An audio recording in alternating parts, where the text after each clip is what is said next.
નમસ્કાર મિત્રો શું બગદાણાનો રેલો રાજુલા પહોંચ્યો છે? મહુવાના બગદાણાની બબાલ શું રાજુલામાં અસર કરશે? ધારાસભ્ય હીરાભાઈ સોલંકીનું પાણી મપાશે? કેમ અત્યારથી રાજુલા વિધાનસભાની ચર્ચા છે? કેમ 2027ના ગણિત અત્યારથી ચર્ચાઈ રહ્યા છે? કેમ માનતા અત્યારથી શરૂ થઈ ચૂકી છે? અને આ મુદ્દો સામાજિક બની જ ચૂક્યો છે તો વધુ નુકસાન કોને થશે?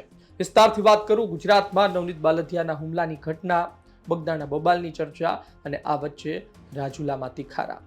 રાજુલા વિધાનસભામાં આવનાર દિવસમાં રસપ્રદ, રોમાંચક અને કાંટાની ટક્કર જેવી ચૂંટણી યોજાઈ શકે છે. તેનું કારણ છે કે અત્યારથી બનતા સમીકરણ અને અત્યારથી આવી રહેલા વિડીયો. કેટલાય વિડીયો સોશિયલ મીડિયામાં વાયરલ છે અને લોકો 2027ની વિધાનસભા ચૂંટણીની વાત કરી રહ્યા છે. કેટલાય લોકો લખી રહ્યા છે, પરંતુ એક વિડીયો આવ્યો છે. વિડીયોમાં માનતા રાખવામાં આવી છે અને બૂટ ચપ્પલનો ત્યાગ કરવામાં આવ્યો છે. આહિર સમાજના ધારાસભ્ય રાજુલામાં ન બને ત્યાં સુધી ચપ્પલ ન પહેરવાની વાત કરવામાં આવી છે. પહેલા તમે એ વિડીયો સાંભળો, ત્યારબાદ મારે તેની વાત કરવી છે, તેના પડઘા વિશે વાત કરવી છે અને અંદરની થોડી માહિતી આપવી છે. નવનીતભાઈ બાલદિયા અને જયરાજભાઈની જે મેટર બની હતી, આ મેટરની મારે તમને વાત કરવી છે. ખાસ કરી કોળી સમાજની એવી માંગ હતી. આજે નવનીતભાઈ છે ને એક અપરાધી છે, એની ઉપર 3 ગુનાઓ છે, એ ભૂમાફિયા છે અને છતાં પણ જો એમની સાથે અન્યાય થયો, એમને ન્યાય મળવો જ જોઈએ. આપણે ના નથી પાડતા. એના માટે આ સમાજ જે આગળ આવવું જ જોઈએ. તમામ સમાજે આમાંથી શીખવું જોઈએ કે એક અપરાધીને ન્યાય અપાવવા માટે થઈ અને આખો સમાજ જો એક થતો હોય તો સારા કામમાં મારો આહિર સમાજ કેમ એક ન થાય? પરસોત્તમભાઈ સોલંકી ને હીરાભાઈ સોલંકી દિવસે ને દિવસે અલગ અલગ સ્ટેટમેન્ટ આપે છે. એમાં પરસોત્તમભાઈનું સ્ટેટમેન્ટ તમે સાંભળ્યું છે. એક મંત્રી દરજ્જાના માણસ થઈને આવું સ્ટેટમેન્ટ આપે, આ કેટલું યોગ્ય ગણાય? આપણો ભારત દેશ લોકતંત્રથી ચાલતો દેશ છે અને આમાં લોકતંત્ર મહાન છે, ન્યાય વ્યવસ્થા છે, પોલીસ તંત્ર છે. તમારી એક માંગ હતી કે આમાં જે પણ આરોપી છે એને કડકમાં કડક સજા થાય અને સરકારે તમારી વાત સ્વીકારી, એસઆઈટીની રચના કરી અને ત્યારબાદ જે પણ અપરાધીઓ હતા એમને જેલ હવાલે કરવામાં આવ્યા. તો આ મામલો અહીંયા પૂર્ણ થઈ જવો પડે, પરંતુ શા માટે નથી થતો? મને ખબર છે કે મારા સમાજને એક થતા થોડીક વાર લાગશે, પરંતુ જ્યારે એક થઈ ગયો ને ત્યારે રાજુલા વિધાનસભા ઉપર આહિર ધારાસભ્ય અમારે જોવાનો છે. જ્યાં સુધી રાજુલાની અંદર મારા આહિર સમાજનો ધારાસભ્ય નહીં બને ને ત્યાં સુધી હું આ બૂટ સંપલનો પગરખાનો મારા પગમાંથી ત્યાગ કરું છું. અને જ્યાં સુધી મારો સમાજ એક નહીં થાય, ગામડે ગામડે કદાચ મિટિંગો કરવી પડશે, અમારા પ્રાણ દેવા પડશે ને, અમારા પ્રાણની આહુતિ દેવી પડશે ને, તો એ મારા સમાજને એક કરવા માટે થઈ અને આપવાની છે. હવે સાંભળ્યું કે શું વાત કરવામાં આવી. તેમણે આહિર સમાજના ધારાસભ્યની વાત કરી. પહેલી વાત એ છે કે ધારાસભ્ય કોઈ જ્ઞાતિનો નથી હોતો. ધારાસભ્ય આહિર સમાજનો પણ હોય, કોળી સમાજનો હોય, ત્યાં રહેતા મુસ્લિમ સમાજનો પણ હોય અને ત્યાં રહેતા તમામ નાના મોટા તમામ જ્ઞાતિ અને સમાજનો એ ધારાસભ્ય હોય છે. પરંતુ કદાચ એક સમાજના વ્યક્તિ તરીકે તેમને લાગણી હોય અને તેમણે આ વાત કરી હોય. બીજી વાત એ છે કે કોઈ પણ મંત્રી હોય, કોઈ પણ ધારાસભ્ય હોય, કોઈ પણ સાંસદ હોય, લોકો વચ્ચે ખરાબ માહોલ બને, લોકો એકબીજાની સામે આવી જાય, કાયદો વ્યવસ્થા ન જળવાય, તેવા નિવેદન તેને પણ ન આપવા જોઈએ. પરંતુ પરસોત્તમભાઈ તો પરસોત્તમભાઈ છે. એ ભારતીય જનતા પાર્ટીની પણ સાડાબારી નથી રાખતા, તેના નેતાઓને પણ કહી દે છે. ખેર, આ તો નામ લીધા વગર કહ્યું હતું આપણે, ચલો જવા દઈએ. આ મામલો ચાલતો હતો એટલે લોકોએ પણ તેની સાથે જોડ્યું અને બેશક જોડવું પણ જોઈએ. આ પ્રકારના સમય વચ્ચે કોઈ નેતા આ પ્રકારનું બોલે જેના પર લોકોની નજર હોય તો મુદ્દો બનતો હોય છે. હીરાભાઈ સોલંકી પણ એમના એક અલગ અંદાજમાં બોલી ચૂક્યા છે કે અહીં ઊભું રહી જવું જોઈએ, અહીંથી આગળ ન વધાય, ભૂલ થઈ ગઈ, એ પ્રકારનું એમણે નિવેદન આપ્યું હતું. માયાભાઈએ જે કહ્યું હતું કે ભાઈ જે થયું એ બરોબર થયું, જે થશે એ પણ બરોબર થશે, એ બધી વાત પર. પરંતુ મારો કહેવાનો અર્થ એ છે કે 2027ની વિધાનસભા ચૂંટણીને લઈ જો અત્યારથી આ પ્રકારના વિડીયો વાયરલ થતા હોય તો પછી એ સમયે શું થશે? સામાન્ય રીતે આપણે જોતા હોય, જે લોકો રાજકીય ગતિવિધિઓ પર નજર રાખતા હોય, ચૂંટણી પર નજર રાખતા હોય, એમને ખબર હશે કે જ્યારે ચૂંટણી નજીક આવે ને, એટલે કે 2027ની ચૂંટણી હોય, 3-4 મહિના હોય, ત્યારે આ પ્રકારની માનતાઓ શરૂ થાય કે ભાઈ હું ફલાણી જગ્યાએ દર્શન કરવા જાય, હું ચાલીને આ જગ્યાએ જઈશ, હું આટલા લોકોને જમાડીશ, આવું થશે તો હું બૂટ ચપ્પલનો ત્યાગ કરીશ. આ પ્રકારની માનતાઓ લોકો રાખતા હોય છે.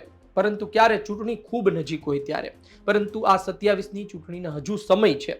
આ પહેલા અત્યારથી આ પ્રકારનો માહોલ શું દર્શાવે છે? એ દર્શાવે છે કે રાજુલા વિધાનસભામાં આવનાર દિવસ ખૂબ જ કાઠા છે. કોની માટે? ધારાસભ્ય હીરાભાઈ સોલંકી માટે.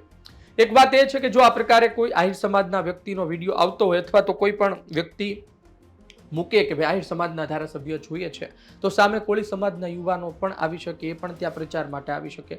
કારણ કે હીરાભાઈ સોલંકી કોઈ નાના નેતા નથી.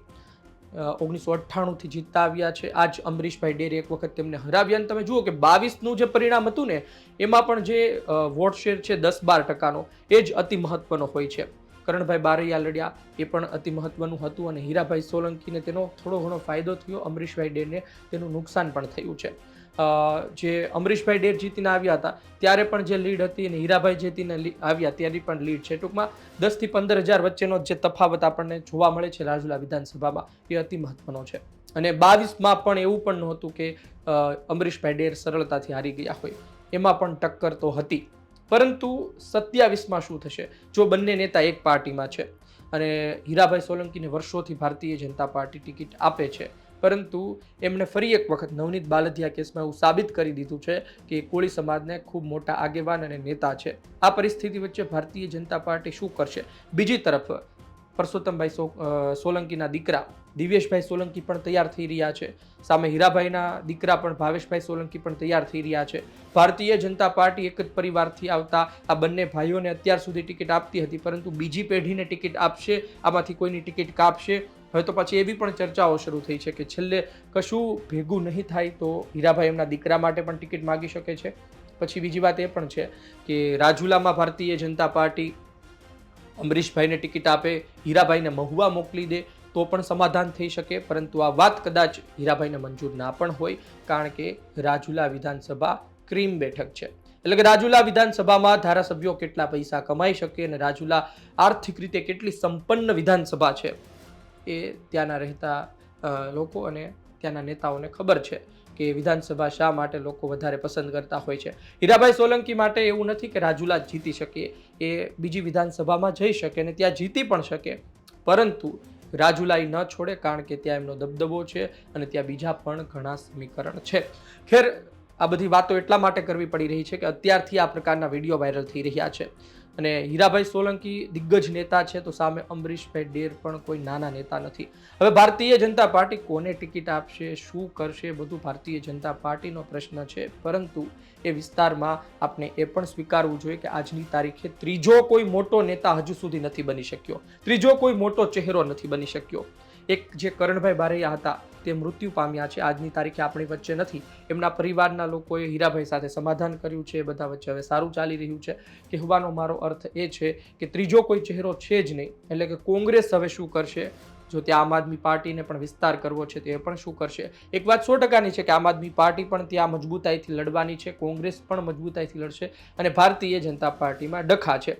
એટલે ભારતીય જનતા પાર્ટીના ડખાનો લાભ કોંગ્રેસ વધુ લઈ શકે છે કે ભાજપ વધુ લઈ શકે છે, આમ આદમી પાર્ટી વધુ લઈ શકે છે, માફ કરશો, એના પર નજર રહેશે. અને ભારતીય જનતા પાર્ટી કોને ટિકિટ આપે છે તેના પર નજર રહેશે. આવનાર દિવસ કહેશે. આપનું શું કહેવું છે કોમેન્ટ બોક્સમાં જરૂરથી જણાવજો. આવનાર દિવસમાં શું થઈ શકે છે? અત્યારથી આ બધી ચર્ચાઓ ચાલી રહી છે, તો એ સમયે શું થશે? શું અત્યારથી એની રણનીતિ બની રહી છે? એ યુવાને કહ્યું કે ગામડે ગામડે બેઠકો કરવા માટે તૈયાર છીએ. આ બધા શબ્દો ચૂંટણી સમયે હોય, પરંતુ આટલા વહેલા એટલે કંઈક તો રંધાઈ રહ્યું છે, કંઈક તો બળી રહ્યું છે. આપનો અભિપ્રાય કોમેન્ટ બોક્સમાં જરૂરથી જણાવજો. આ વિડીયો પસંદ આવ્યો ફરી એક વખત લાઈક કરજો, જેમને ખબર નથી તેમના સુધી પહોંચાડજો. ધન્યવાદ.